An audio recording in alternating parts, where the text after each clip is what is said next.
तर आज आपण नगर परिषद मध्ये आलो. मला या नगर परिषदचा भयंकर राग आलाय 2 दिवसापासून. आणि तो राग आता आमचा जो कामं चालू होते ते पहिल्या दुसऱ्या गिअरमध्ये चालू होते आणि रागाच्या भरात आता आमचे कामं 5व्या गिअरमध्ये जाणार आहे टोटल. तर असं आहे का कळमेश्वरच्या नगर परिषदमध्ये जे कारोबार आहे त्याच्याविषयी थोडीशी माहिती देतो तुम्हाला मी. का कळमेश्वरमध्ये पाणी येत आहे म्हणून लोकांच्या इथं रस्त्यावर मुरुम टाकणं चालू आहे आपल्या गावाच्या नगर परिषद थ्रू.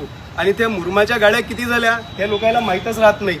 मी जेव्हा अधिकाऱ्याला विचारला तर अधिकारी म्हणतो 15 गाड्या टाकल्या आणि कॉन्ट्रॅक्टदाराला विचारलं तर कॉन्ट्रॅक्टदार म्हणतं 8 ते 10 गाड्या टाकल्या. म्हणजे 5 गाड्या, एक गाडी 10,000 रुपयाची विथ रॉयल्टी मुरुमाची. तर 5 गाड्याचा हिशोब कोण देणार आहे? आणि आणखी दाखवतो तुम्हाला काय चालू आहे. 7 गाड्या मुरुम आणि 3 गाडी चुरीच्या. तुमच्याजवळ कन्फर्म आकडा नाही राहत का? आपण लिहत नाही किती गाड्या झाल्या आणि किती गाड्या नाही झाल्या. आणि कोणता माणूस पाहायला जातो तिथे गाड्या गेल्या का नाही गेल्या?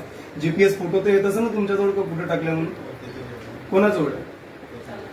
कोण तो? कोण बाबा ऑर्डर झाला की तू देतो ना. कोण? GPS photo.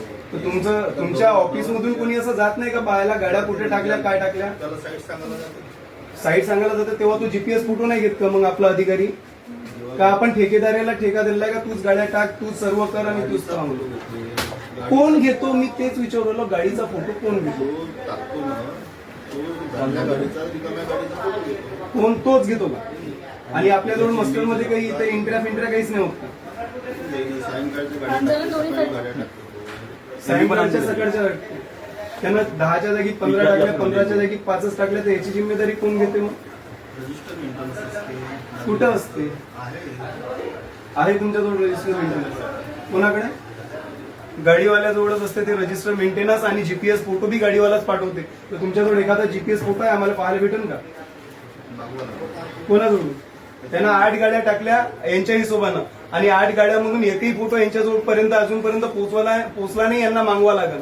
म्हणजे विषय आहे का 10,000 रुपयाची एक गाडी नगर परिषद टाकू राहिली आणि यांच्यापर्यंत 8 गाड्या झाल्यानंतरही जीपीएस फोटो आलेला नाहीये. आणि मला वाटतही नाही की यांच्याजवळ